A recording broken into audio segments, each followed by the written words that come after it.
We have Joe Tacopina, the Trump attorney, responding to the Eugene Carroll verdict. Let's listen.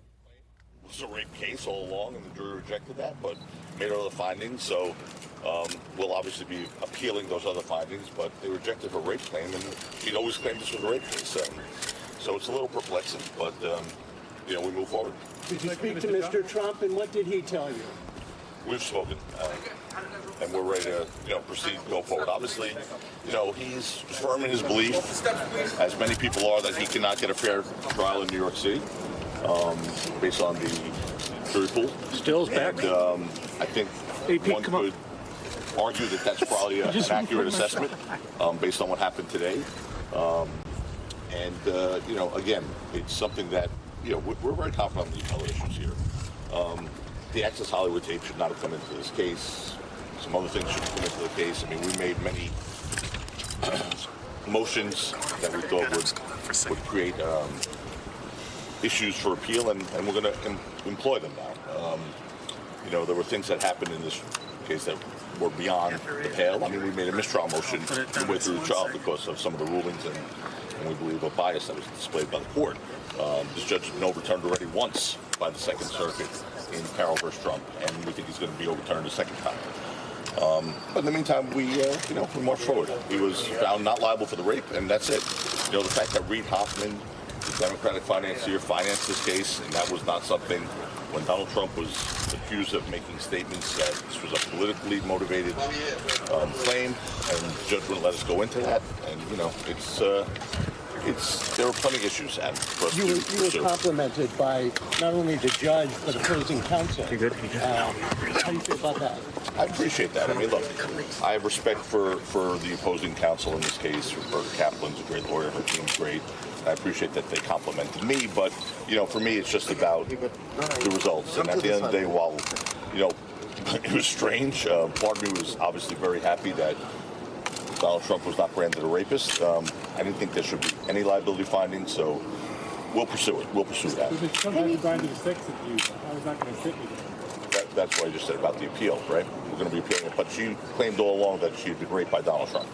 That's what this case was all about. Can you talk about Trump's decision not to attend his trial and not to testify? Yeah, this was a circus atmosphere, and having him be here would be more of a circus. And again, what I said in the summation yesterday, reigns true, holds true. It's that, what more could he say other than I didn't do it? He said that on the road here. It's hard to prove a negative. Molly, I could say you stole my pen, prove you didn't do it. How would you prove it?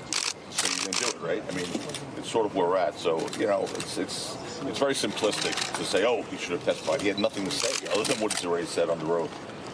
So you talked a little bit about how perplexing the verdict was. Well, thank you. How are you? Good seeing you. How does that play in the appeal? The fact that she called it a rape case all along. And I think it's a consistent verdict, right? And it's something that obviously will be another issue for appeal. But the issue for the appeals were laid really months ago when things like Donald Trump's attempt to have the dress tested for DNA after they sent it into a lab and didn't come up with semen. I think that's something that was important. The fact that the Reid Hoffman, the Democratic financier, who Ms. Carroll was not candid about when she testified initially on the oath in her deposition, that should come into this case. The Access Hollywood tape should not come into this case. There's a federal rule 403 that balances out inflammatory and prejudicial things, and that certainly is one of them. So, but there's plenty of issues to appeal. And look, that's what happens, right? We're in one sense gratified. I know some people in this camp are very happy that the rape claim was rejected, but I'm not, and I am happy about that certainly. But I'm not happy that he was not liable for anything whatsoever because on the 70s I shouldn't. How do you he's strong. He's ready to move forward. He wants to fight this on appeal. Again, he was successful in one appeal before the Second Circuit Judge Kaplan on Carroll versus Trump, and he thinks he's going to be successful on the second one.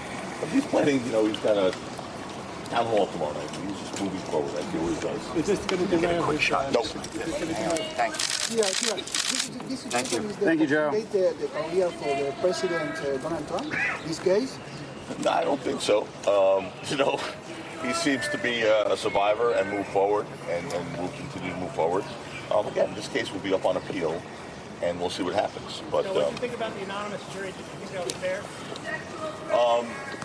No, I didn't actually. You know, look, there have been mafia cases where there are anonymous jurors, but at least the lawyers get to know who the jurors are. Here, we didn't even know who they were, and that's in a case where there's, you know, a very strong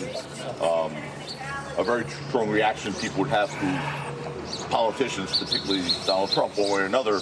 We should have been able to tell something about the background of these people, and unfortunately, having an anonymous jury, even kept from the lawyers, I don't think was fair or was right. It sort of prevents a thorough jury selection, and we couldn't challenge people who we didn't know, you know, what their backgrounds were. So we looked at faces, basically. Are you going to seek a stay of the final judgment pending appeal? We will. What did you say to Edie when you shook her hand? Oh no, listen. This is what I said to her is between Miss Carroll and I, but you know, I don't make it personal with people, and we had a pretty good experience as far as the parties in this case, considering you know what we went through. This was not an easy case. What do you think about how fast they came out? Yeah, it was fast. I mean, you know, again, it's hard to see behind a jury room door, and I don't know what they were thinking, or what it sort of indicates is what people have been saying is that in New York you just can't get a fair trial, and you know, people have said you lost the case when they announced the names of the litigants. But again, they found them not liable for fucking Neanderthal. You're a fucking Neanderthal. Mr. Tacopina, what do you make of the fact that they decided? Mr. Tacopina, what do you make of the fact that they so quickly decided on sexual abuse, but didn't go as far as saying this was rape?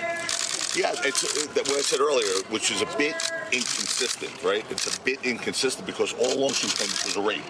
Not that she wasn't certain if it was a rape, it was a rape. And she said that, and jury rejected it. So it's hard to sort of square that with the rest of the verdict. But it's a good question. I just don't. I'm a little perplexed, guys, honestly, in that regard. Okay, I'm going to go now. I have a fan that wants to talk to me over there, so I'm going to go address him. Thank you. Thank you, Joe. Thank you, Joe. Thanks for watching our YouTube channel. Follow today's top stories and breaking news by downloading the NBC News app.